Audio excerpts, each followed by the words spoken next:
Welcome to the Roswell Business Podcast. Today we speak with Rick Kraft, hearing about his life, his businesses, and wise words to live by. Enjoy.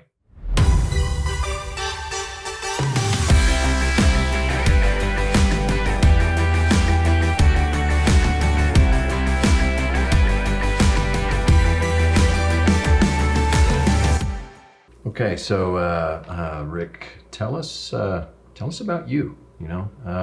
You are a crazy individual on so many levels. You've studied so many things. You've been a part of so many things. You've interviewed a lot of people. You've had ups and downs over life. You've been an influencer. You're a writer. There's all that. Whatever you want to share with us, give us a little bit of insight into the real Rick Kraft. Well, I guess the first way I'd start, based on your comments there, which are completely accurate, is that I'm a driven person. Okay. I feel like every minute's important. It works well for me. Sometimes I don't think it works well for others. Yeah. But I feel like every minute, every hour, every day is important. And so from the time I get up to the time I go to bed, I feel like I need to be accomplishing things. I'm not real good at relaxing. It does happen. Yeah. But I feel like there's something that needs to be done. And so for many reasons, including a lot of the ones you just said, there seems like there's always something in front of me that needs to be addressed. And do you, has this been something where you've been your whole life? Are you purposely placing things that way? How does that work? I think I've been driven my whole life, but more so as an adult. I have a bad habit. It works for me, not for others, of getting up about 3:30 every morning. Okay. We went on a trip to Florida probably 30 years ago, and I decided I was just going to start living life on the Eastern time zone. Okay. We came back and I woke up early in the morning and I just started getting some things done. And so ever since then, I've been in the habit of getting up early. Usually by 4 o'clock, I'm getting things done. I do sleep in about an hour later on the weekends. Okay. But I'm up and rocking and rolling, and but that quiet time in the morning is real good. By the time I get to the office, I've accomplished quite a bit. Even on the weekend, whether I'm preparing for Sunday school or writing a column or working with Leadership Roswell, there's so many things that need to be done, but I get them done pretty early in the day. Yeah. So what's your motivation? Because like you said, you do so much. There's something that's happening inside. You said you're driven. Why do you think that is? What is that that's so unique about you? Well, the challenge is to make sure, and I'll say this personally, my life's not about me, it's about others. Okay. And the question is, what can I do to help invest in others, to add value to their lives? And so whether it's even practicing law, which I really enjoy, I sit down with someone, I help them through a problem. I had a discussion earlier today where we spent about a fourth of the call talking about, I was equipping the person at the end of the phone with things that had nothing to do with the legal issue. Okay. But at the end of the call, he says, the notes I took all came from that part because that was important to him. But wow. Whether it's that or, writing the column, which goes out to, 30,000-40,000 readers, it's syndicated each week. I don't know who's reading it. I mean, I do get emails from time to time. I got one today, but the trick is to impact lives in places you've never been with people you'll never meet. Nice. And that's an extended view. But then here in Roswell, with some of the programs I'm involved with, whether I'm working with the Leadership Roswell program, it's not about what I get out of it, which is a whole lot. It's about what I can do to pour myself into others. Very cool. So I'm going to delve a little bit. What's something unique that you would say most people wouldn't necessarily have guessed about you? Just some cool thing, because you are in the public eye, and you know how it is. People have a certain perception of who Rick Kraft is, and so sometimes it's kind of fun to look and see, what's a cool, I don't want to say oddity because things aren't odd about us, but we're a unique person. Well, probably what a lot of people don't know is all the different things I'm involved with. Okay. Like I said, you've got a pretty good knowledge of me, but they'll see different dimensions. The person who sends me an email from Los Angeles, because they like the column, they don't know what I'm doing here. But there's so many things that I've got going on that and I do each of them the best I can. Okay. I'm not perfect, but I spend a lot of time. The talk I gave yesterday to the middle school students, it was an hour talk, but it took between my wife and I, she helped get the presentation together, the slides and such, but it probably took about 6 hours to prepare that 1 hour. Yeah. But if you prepare well, then everything goes well. But whether it's authoring a column or doing a talk or appearing in court, I mean, it takes a lot of time to prepare. So I guess I'd say most people see the end result, but they don't know everything that goes into it. One of the talks that I do to the Leadership Possible program about attitude, I use a visual of a tree. It's got a small part of a tree above ground, and then it's got a whole root system underground. Yeah. And we talk about, what we see is just the small part above the ground. We don't know the history. We don't know the journey that the person's been on. And oftentimes we judge the tree we see, but they don't know everything that goes into it. Yeah. So in my life, a lot of people, they see the end product and they say, I like that, or they can critique it however they want. But in seeing the end result, they don't know the root system, everything that went into putting that together. So what would be your personal root system? You've lived a fair number of years on this earth, and that's, in my opinion, a privilege and an honor, because it affords us some wisdom and some insights. But there was things over your life as a kid growing up and things like that shaped you into who you are today. Tell us about some of that. Well, the deepest root system would be my faith. Okay. Would be doing my best to live on biblical principles. I was born in Nigeria. My folks were missionaries. I didn't know that. Yeah. Wow, that's cool. I talked about that yesterday. Most of my life, I didn't think I could be president because I was foreign born. Yeah. But I lived the first couple of years of my life out there before we moved back to the States. And okay. But I was very blessed to have parents that were very deeply rooted in the Word. So I've grown up with as a believer, and it really shapes everything I do. Again, all of us fail from time to time, but we should all have a true north. Yeah. And my true north would be biblically based. So I'd start with that, and then from there I'd go to family. I've been blessed to be married to my best friend for 35 years, and I've got two great kids. 32, so you were born overseas. Yes. But yet came over. Has Roswell been a long part of who you are? Well, my dad was, when he came back from the mission field, he went to Hartford, got a doctorate degree, and then he went and took a job at Michigan State in African Studies. So we lived in Lansing. We went back to Nigeria for third grade. I remember that. Then he took a job at UCLA, and then he taught at Fuller Seminary in Pasadena for about 40 years. Now I see why you study so much. Yeah. Well, both you had a good model. Yeah, my mom has 2 doctorates. My dad has 1. My wife's a teacher. I mean, it's all around me. Yeah. Wow. But then after graduating from high school in Los Angeles area, South Pasadena, I went to Baylor University. Okay. And went there 4 years undergrad, and then did law school in 2 years and 3 months. So it was 1982. I wasn't sure exactly where I wanted to move, but I knew wherever I wanted to move, I wanted to grow roots. I wanted to plant myself and grow roots. And I had a job offer from Amarillo on the spot when I interviewed there. Could have gone to Santa Fe. God opened the door in Roswell. Interesting. I moved here 23 and single. Wow. And God put my wife in front of me. Wow. So a lot of blessings along the way. Yeah. So when people say, where are you from? I say, how much time do you have?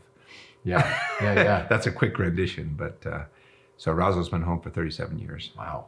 And I love it here. Yeah. But it's it's been a great place for raising 2 kids, and it's a great just community. to add marriage. Yes. In November, my daughter got married. We got a great son-in-law. They were just out this last weekend. Okay. And they're both orthodontists, although they're going to move to Georgia. What do they got out there? He's got a job opportunity. Oh, nice. So he's gonna connect with another orthodontist. Oh, wow. He's actually from Roswell, Georgia. Oh, how crazy is that? Yeah, that's an oddity. It just runs in your blood, huh? Yeah, two Roswellites that meet in San Antonio. From 2 different worlds, but yet. Yeah. Wow, that's just a good story, huh? Yeah, that'd make a good Hallmark movie. Yeah, I might have to write that and shoot that, huh? I'd love to have you do it. we had to get them together and kind of mold a story. But you also have your son. Yeah, Devin is in Dallas. He got a degree in digital media or film from Baylor, and then moved up there. He's doing graphic novels and working for an advertising company. Yeah. And I've had the privilege of not only meeting him, but I own a couple of his art pieces, great. as well as just follow him all the time. It's inspiring to me, some of the things clearly that you've done. Both of your kids have a passion for life and a north, as you say. Yeah, which is cool. He's caught the same, I hesitate to say disease because I think it is a positive, but he's got the same thing. He's, he comes home from work and he immediately needs to draw. Yeah. He doesn't sit around and relax much. It's kind of like there's only so much time to get things done. So sometimes I'll talk to him. He'll be stressed out, and I'll say, "Why are you stressed out?" And he says, "I gotta get this project done tonight." And he says, "Is it due tomorrow?" He says, "No, it's not due for 2 weeks." Yeah. But I want to get it done tonight. It's kind of a self-motivation. Must be done. Right. Yeah. That's cool. But he loves to draw, and I've done many comic shows with him. Yeah. And he's had no classes, but has trained himself. So what privilege is that? I remember you saying it the first time you told me that. And I thought how cool that is that you've positioned yourself in life in such a way to where you're able to even go and help him with his dream, which is pretty neat. Well, and we've got tickets to the Comic-Con in San Diego. Nice. Watching what's going on a national level at this point, because it could be canceled, but we've got tickets in July. Yeah. To go out there, and I think it'd be, want to make some memories. I've been trying to get into the show for several years. Okay. And finally this year. This year made it, huh? Yeah. Did you do the mad dash clicking to buy the tickets when they opened? We did, and we actually, both he and I registered, and we didn't make it. But I found tickets elsewhere, so nice. We're gonna. They better work. Right. And they better have that Comic-Con. I don't want them to be canceling it. Yeah, this is strange days that we're in the way that things function. But as you know, and as we were talking before we got rolling, you just make the best of what's coming, right? Yeah. I believe every morning you get up, there's something God has for you to do. I told the students yesterday, I said, there's something that only you can do. Wow, that's good. And you got to figure out what that is, and then, follow that calling and do it. Yeah. It may put more pressure on you, but I think that's cool. I mean, it's... I love that. Yeah. I remember, I know you're a studier. John Maxwell changed my life 20 years ago. Yes. With his concept of walk through the graveyard and imagine what we're missing because people didn't do it. Exactly. And you've still got air, so go do it. Yeah. Was the instruction, and listening to you say that again is a good reminder. Yeah. Man, I like that. Well, it's something I strive every day, and it's the other side of the question is what will stop happening if you go away. And a year ago, February, I had a near-death experience. Right. I was going to talk about that, but since you're springing, let's go there. Ended up 60 years old, having the first ambulance ride of my life, and I went to the ER here. They airlifted me to Albuquerque, and didn't know if I was going to make it. Very much at peace with myself. I'm not worried about dying. I know I just changed my address, but when you're in the air, not knowing if you're going to make it up there, and assuming you're going to go into surgery as soon as you get to the heart hospital, really worried about my wife and my kids and what life would be like for them. But after 5 days in the ICU, my daughter was able to fly out, and Tanya got there, my wife, soon after I landed, and God stabilized everything. And my views are pretty much the same before it happened, but I was about to ask you that, so go ahead. Yeah, I was going to say I feel an urgency to life, and I felt that way, as we talked about for many years. But when you come home, and I don't know how many days I have left. I'm not worried about it. God does. That's good enough for me. Yeah. But I know that every night when I go to bed, I have one less day to spend. That's good. And so when I actually have, this sounds corny, but I do it, and I'll admit it. I've actually got a jar of marbles, and I remember your story. Please tell. Yeah, I counted, I counted out the number of marbles. I figured out what my life expectancy should be, and I counted out a marble for each week. I came up with 1,111 marbles. And I figured, that's, if I lived my life expectancy, that's how many weeks I have left. Okay. So I put them in a jar. And so every Sunday, I reach in the jar and I take a marble out. Yeah. And I reflect on the week I just lived. Nice. And I ask myself, have I kept my priorities in line? Has it been a good week? And 3 weekends ago, I was with my parents and my 2 sisters and my brother at a reunion. 2 weeks ago, I was in Dallas with my son.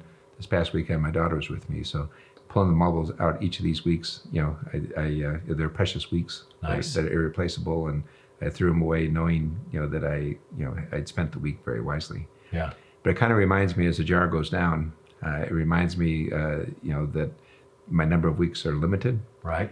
And don't take anything for granted. So I just feel like there's urgency to make things happen, rather than sit back and maybe I'm proactive, I guess is what I would say. Understood. Rather than sit back and relax and say, I guess I picture somebody who needs to milk a cow in a field, okay, and rather than sit in a stool with a bucket waiting for the cow to come to you, you go find the cow. Yeah. Put that bucket under it and rock and roll and then go do something else. So tell me, before we shift gears, you have this propensity for being able to just have a not just positive, but very high energy perspective on life, regardless of what's going on. What are the things that you do on a regular basis to keep that in check? Because we all face that mess in our head. We have those emotional roller coasters. We have the situations that surprise us. We have an outbreak in a government that does weird crap.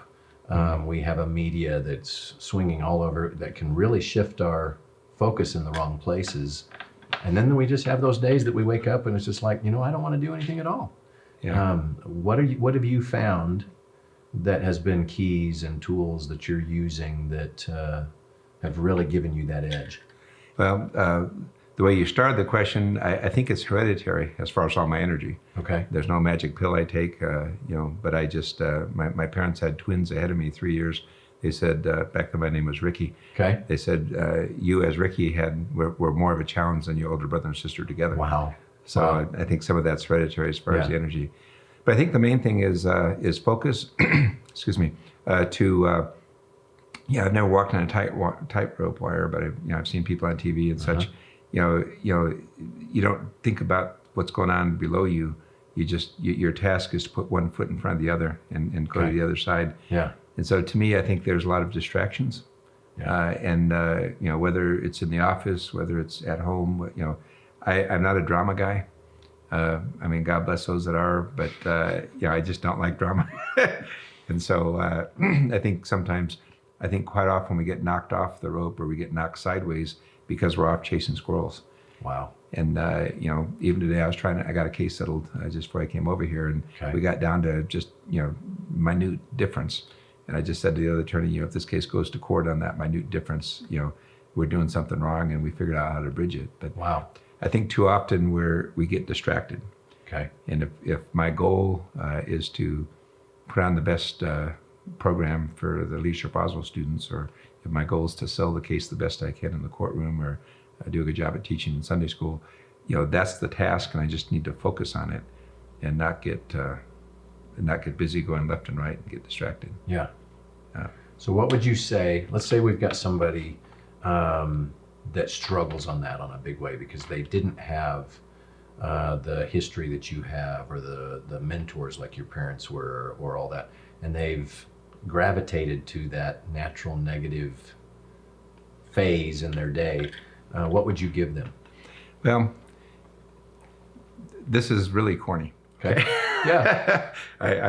Tanya made me one of these because I talked about it quite a bit, and I found it after about 5 years. I don't know if I had this when you went through the program, but she made me a headband with a hook on it. Okay. Okay, it's like an elastic thing, and it's got an arm. Yeah. It's got a little clip here. Okay. Okay, and sometimes I think if we could just put a message on that clip, where everywhere you go, the message is in front of you, you're going to keep focused and not get distracted. Wow. And I found that about a month ago, so I actually took it to the leadership Roswell class, and I put a phrase on it, and I said, wouldn't it be great, it was like something like add value to everyone you interact with. Wow. I said, if everywhere I go I see that in front of me, wow, I'm more apt to accomplish that. it might be embarrassing in the courtroom, if a judge or jury saying, what's that guy got hanging off the front of his head? But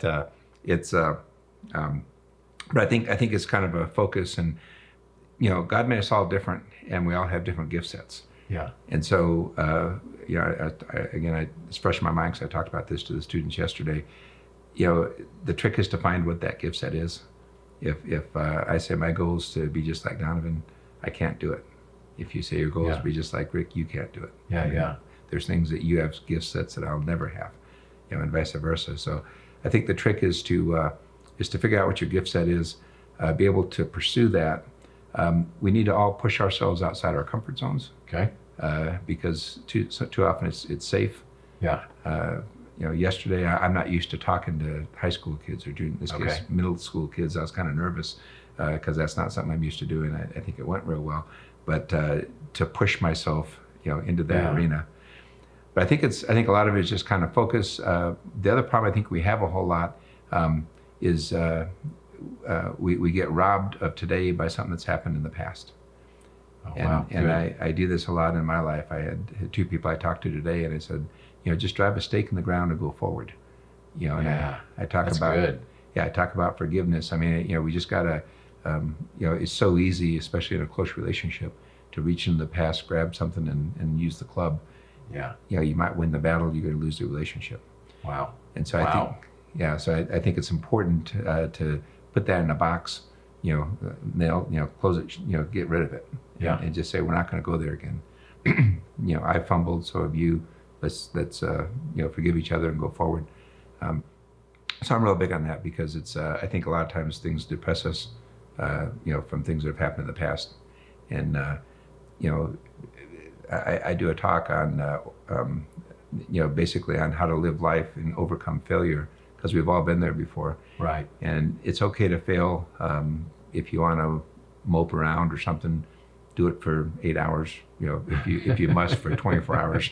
But when that's through, move forward. And it's the same way on the other extreme. If something good happens, and you get a plaque or a trophy, take time to celebrate. 8 hours, 24 hours, but then put it on the shelf. Wow, that's good. Because you better not be looking back at what you did, a month ago or 5 years ago. That better not define your life going forward. Yeah. In the same way with good things, it's the same way with bad things. I mean, we get knocked on our rear. That's okay. Be depressed for a while, but there's too much to do going forward to keep spinning around and going backwards. That's really good. I knew you'd have good wisdom sitting in there. You always do every time I talk to you. We're gonna switch paths. We may venture back into there, but tell us a little bit about your business. This is the Roswell Business Podcast. I like to hear about the people, but I also enjoy hearing, what it is they do and why they do it, their passions and things like that. You made law your main focus. You're obviously involved in other things, and we can talk about those too. But I know that's been your claim to fame, if you will. That's why you get to do a lot of the things that you do in life, because you've been good at it too. So tell me about that. First of all, I've been blessed. Okay. When I've been here 37 years, August will be 38. Chose a small town. We have no lawyers anywhere on the horizon in our family. Like I said, most of them are in education and such. And I finished undergrad at Baylor, was about to finish. We had a law school across the street. So I walked across the street and turned an application, and the dean said, "You're accepted." Wow. And I said, "Right now?" I said, "Don't I need to wait by the mailbox for a letter?" And he says, "No, you're accepted." And so I called my folks and said, "I just got accepted to law school today." How crazy is that? Wow. But Baylor prepared me. I came here. I grew up with a great firm, a great group of people. Okay.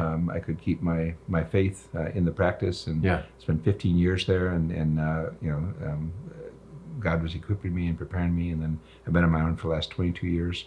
I've just got a great team around me. My receptionist out front's been with me 22 years. And wow. One paralegal 16, the other one 12. So if you walked to my door 11 years ago, you'd have the same 4 of us. That's incredible. And I had the opportunity to practice with some other attorneys with the Kraft law firm. Both of them have become judges. Wow, that's so cool. So, it's I love practicing law. Yeah. I don't need to do it anymore. And your specific focus is? It's a general civil. Okay. I don't do any criminal work or like immigration and some of that, but basically. What intrigued you by that? Well, I guess serving the needs of those that come to me. Okay. Bottom line. Okay. I learned the different general civil practice with the firm that I was with. So if someone comes in and needs a corporation, or someone comes in and needs a probate or a contract, I'm well equipped for all those. So we were talking about your law firm itself and just the longevity. Such a cool testament to your leadership, and I'm going to brag on you for just a minute, just because it is a neat thing.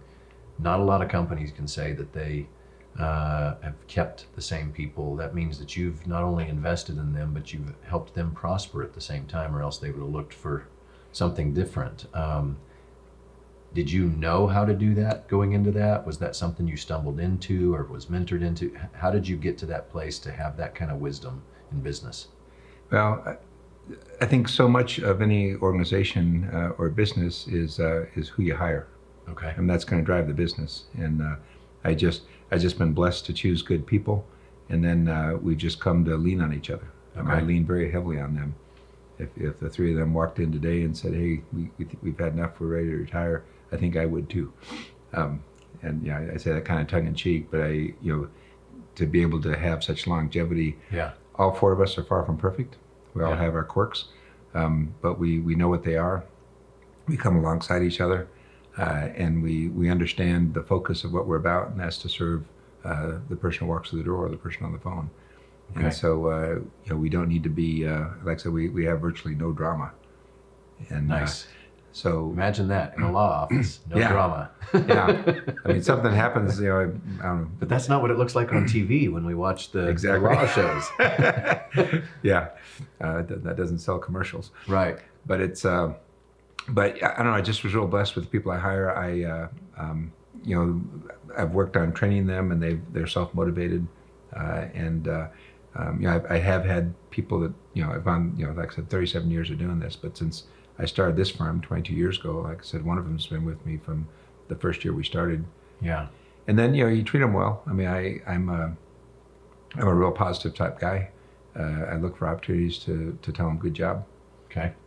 Sometimes I think they get tired of that. I'm far from perfect. Sometimes I fumble, and I just say I fumbled. I'm sorry. Wow. That's good. I make sure that they understand that. I mean, it's not about making me look better or them look worse. It's acknowledging.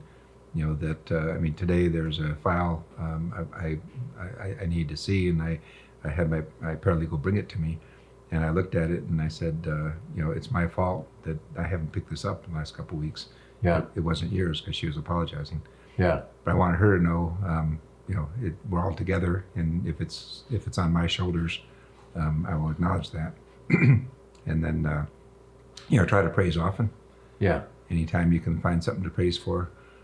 Even if it's a difficult day and something bad's happened right before it, good job, you did a good job putting that together, or thank you for taking that call, or it's just a real good atmosphere. And it's noticed, I think, from the outside, excuse me, it's noticed from the outside when people come in and will see me, and I'll say, "Why are you here?"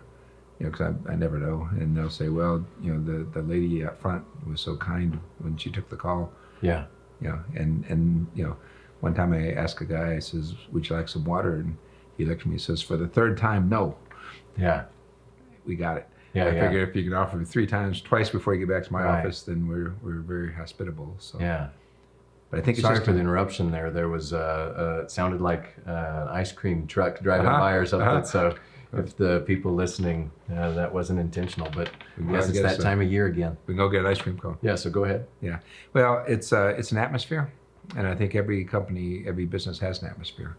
And the people you serve, and we all serve people, need to know that you care. Yeah. And wow, that's good. Yeah, and that's what we try to do. I'm constantly telling people, you're my boss. I'm here to serve you. I'll give recommendations and steer you the direction you want to go, but ultimately the decision's up to you. A lady today, she said, "I've dealt with 2 attorneys, none of them returned phone calls."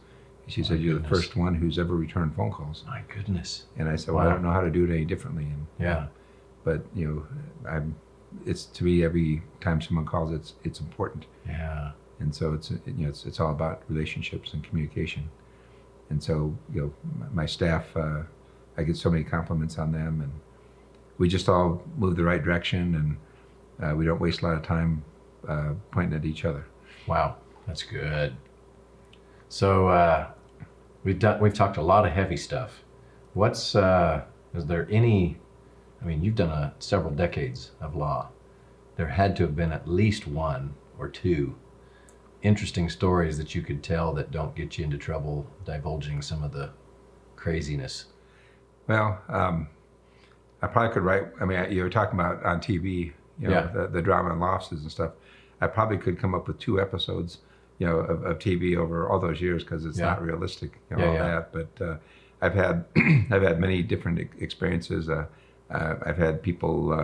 One time I had a lady jump up and run out the door and slug her husband. I mean, in the hallway, and I'm thinking, oh, come on. In this day and age, there's all new things. I mean, you've got embryo cases. Who owns the frozen embryos? Wow. So I hadn't thought about that. Those are kind of interesting, and I haven't had any.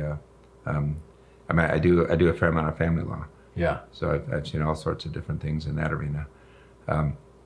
I handled a defamation case, a federal jury trial, and was successful in that. Wow. And that's interesting. The attorney on the other side was from Chicago. Okay. And one of the landmark defamation cases was his. And he came down, and one of the witnesses, he came down to whoop up on the country boys. Wow. And I said, well, I'll just be a country boy. I think the jury understood that. But had a lot of interesting cases over the years. Yeah. I'm so busy going forward that I don't spend a lot of time looking back. But it's been fun. Well, I'm sure, and just knowing your heart, it's a privilege for you to be able to help people along in those treacherous waters of those times in life. Yeah, the visual I have, and I think a lot of businesses, a lot of service industries are this way, is that there's a lot of people who are walking the valley.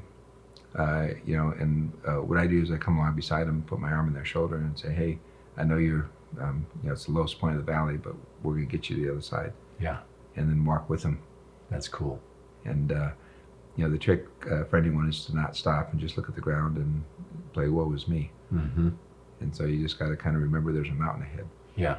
And I'm going to work on getting you there. And someday you'll be able to stand at the top and put your arms up in the air and celebrate. Right. But not today. Yeah. Yeah. That's okay.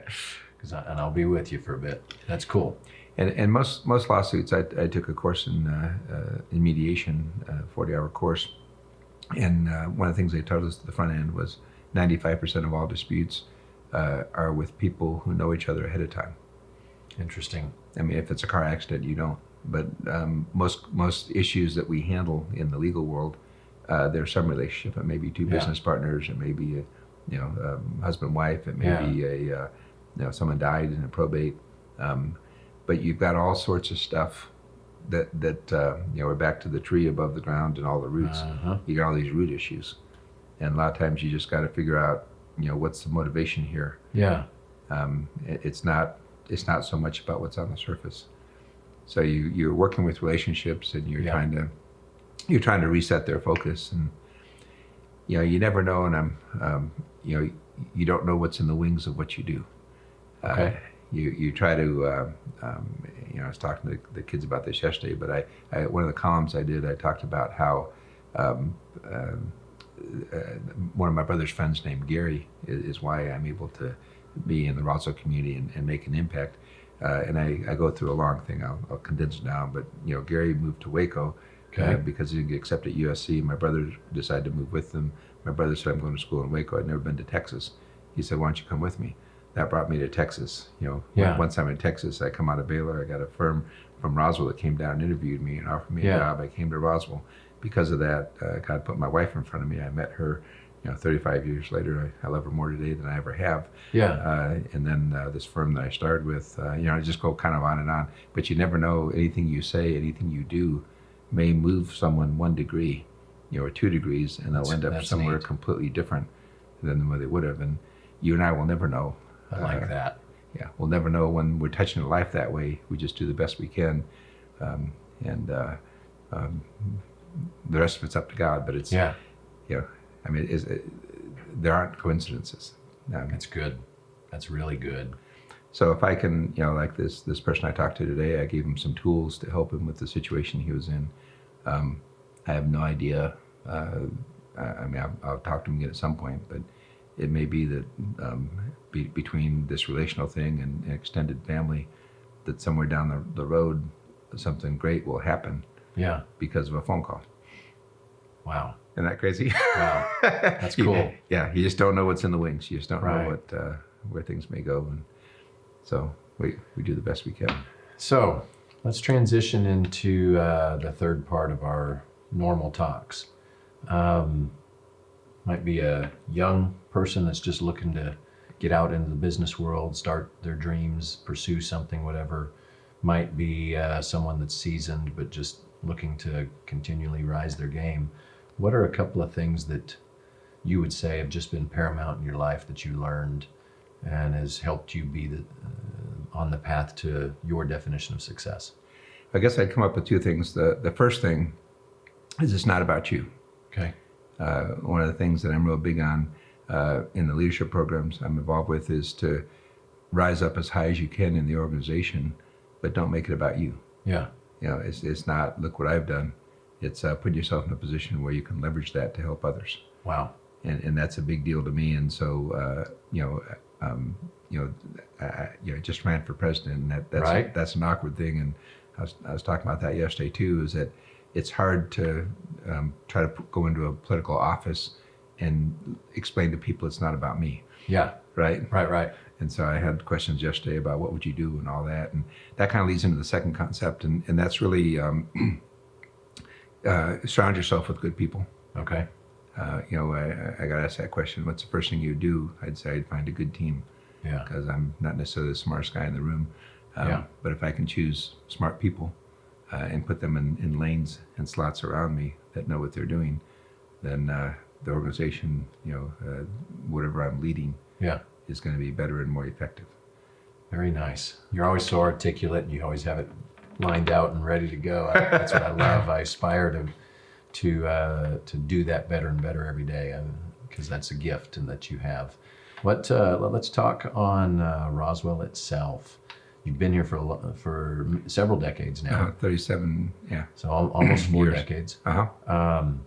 What is it about this place that, because everybody's enamored with the idea of Roswell simply because of our international brand, which is pretty cool. It's pretty neat. We don't even have to pay for that brand, and it just works, which was a blessing to all of us that do business here. But just your thoughts on this city and things like that.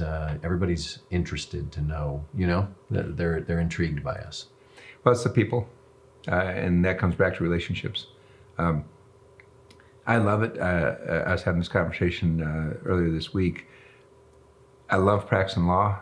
I love who I dance with. I love who I deal with. If I lived in downtown Dallas or L.A., Yeah. My folks live, or maybe even Albuquerque. I've dealt with attorneys from around the country. Phoenix, Denver, Philadelphia. Yeah. I don't like it. Okay. It's a different type of world, and when you're practicing, I call this a smaller community because, like I said, junior high and high school out in the Los Angeles area. You cross paths so many times with people, Right. that you get to know each other. Again, we're all far from perfect, but I mean, when you dance with people and you can trust them, Yeah. and you have a long-term relationship with them, that's a big plus. I'm talking about the legal world, but even outside the legal world, I get excited. My goal is to, as we talked about it, add value, is to invest in others. Yeah. And so when to me, success, is what others accomplish. I'm hoping that there's a minute part of what they accomplished was something I said or did. Okay. And so when I can see people in the community, who I've invested in, Yeah. doing good things, like you do in this podcast, You're kind. I get excited. Yeah. And it's I don't know what role I play or others play, but it's neat to see people. And if we were in a big city, you wouldn't see people again. It's an interesting perspective. And so you see Roswell as that's part of the charm then. Yes. And it's a anyone that's been to big cities knows this. We were in New York City last June, and nobody gives a darn. I mean, you walk by them, and it's just a whole different atmosphere. Yeah. And here in Roswell, I was out in the parking lot this morning. A gentleman I'd never seen before. He says, "Good morning." I says, "How are you?" Yeah. It's just a nice touch to have. To be so friendly and such. Right. My wife was in a car accident once, and before the police got there, 2 cars stopped with people from our church. I mean, that's not going to happen in downtown Dallas. Because they're not going to be in the same place and even know each other. Yeah. Yeah. So we've got a loving community. I mean, interesting. Again, we got the whole spectrum of people, but as a general average, I just feel like there's a lot of good people. Yeah. Looking out for you and coming along beside you. Excuse me, when I talked about the health issue I had, I was literally in tears with the cards I was getting. I mean, the mailman came in. The first day I was in the office, I was leaving at noon. I never see the mailman. Yeah. And he came in, he says, "Boy," he says, "somebody's got a bunch of cards here." And I looked at him and I said, "Well, I don't know what they're about." But I said, "I was a week in the ICU last week." And he held up the stack of cards and he says, "It's got your name on them." And I lost it. Yeah.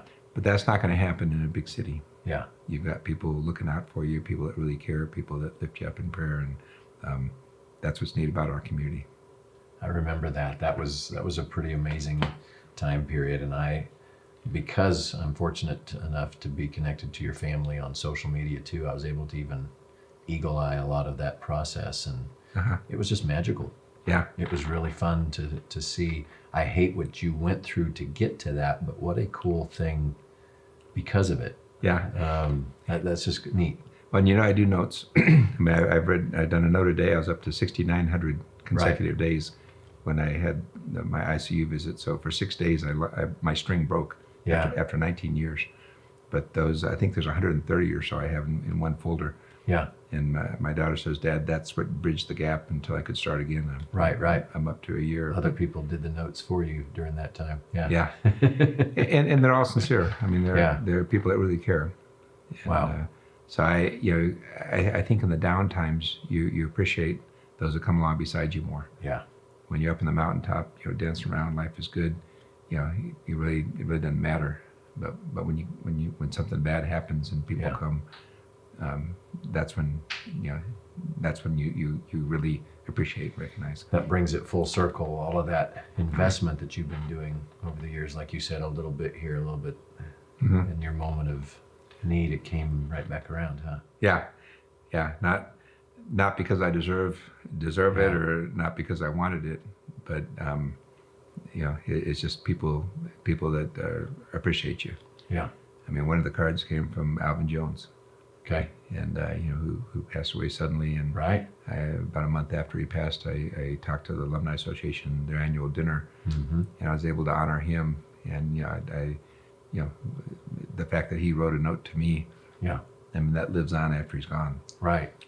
And that's what I think about, whether I've got 1 week or another 30 years to go through all my marbles. 20 years. What you give lives on after you're gone.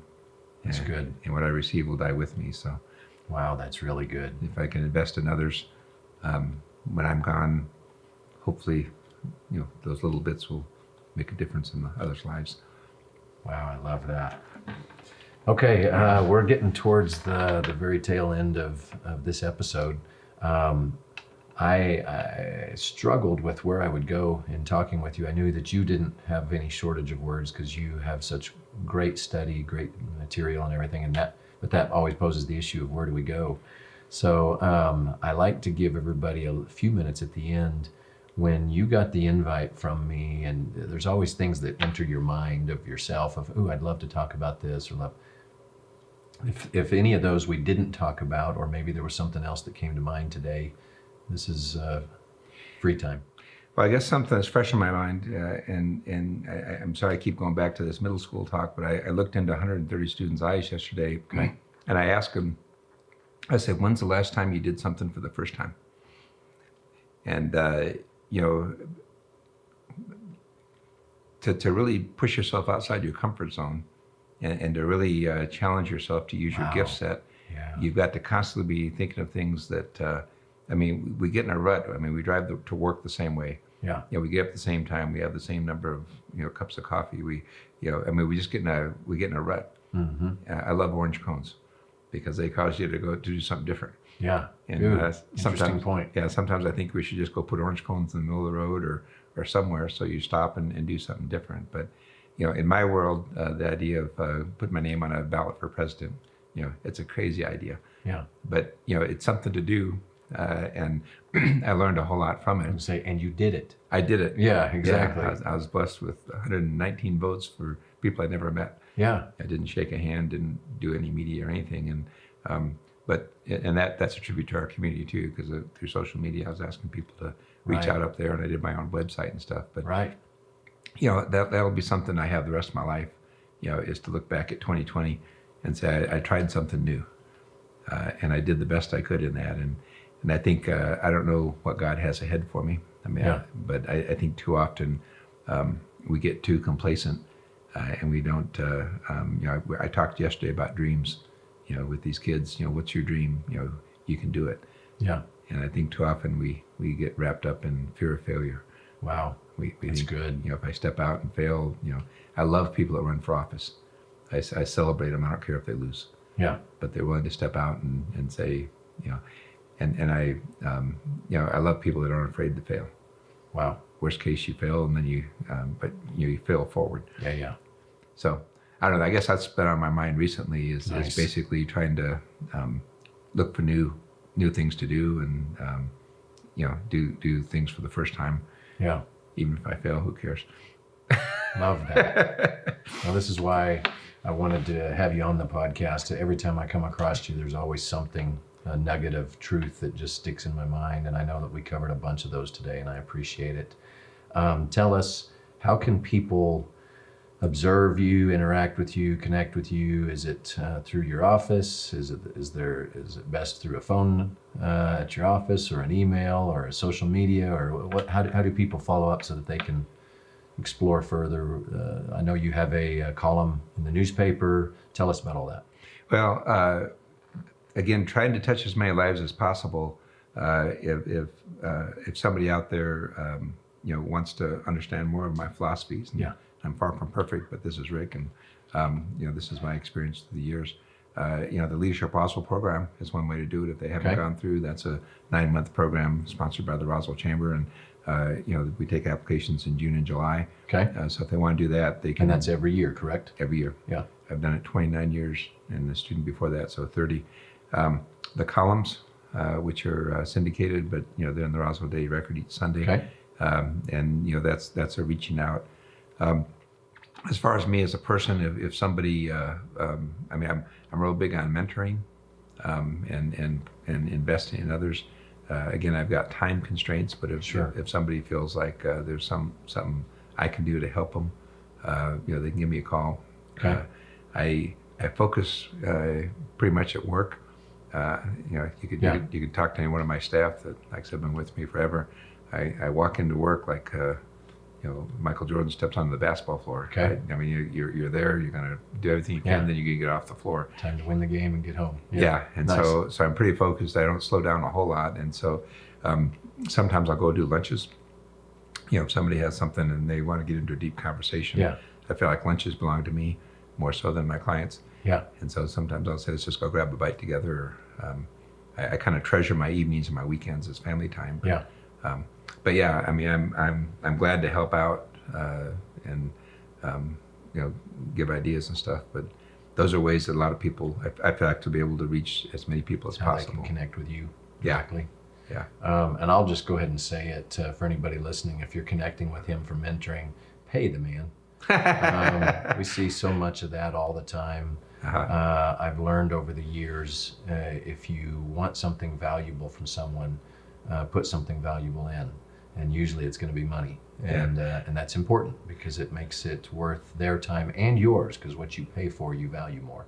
And I appreciate that. I in the legal field, clients do that, and like I said, it's more than just meeting their needs on that. So that happens. But John Maxwell, he used to find leaders who were very wise. I mean, people he looked up to, and he'd say, "I'm going to take your lunch, and I'm going to pay you, back then $100 or something like that." And you just do it. Nobody needs to pay me for lunch, but it's the concept of. And I understand that, but you pay people for the value of what you're getting. You should, And so anyway, I just wanted to throw that in there because I appreciate know that, how people all the time will, well, I just want something. Okay, well, make it equitable. Make it fair. Yeah.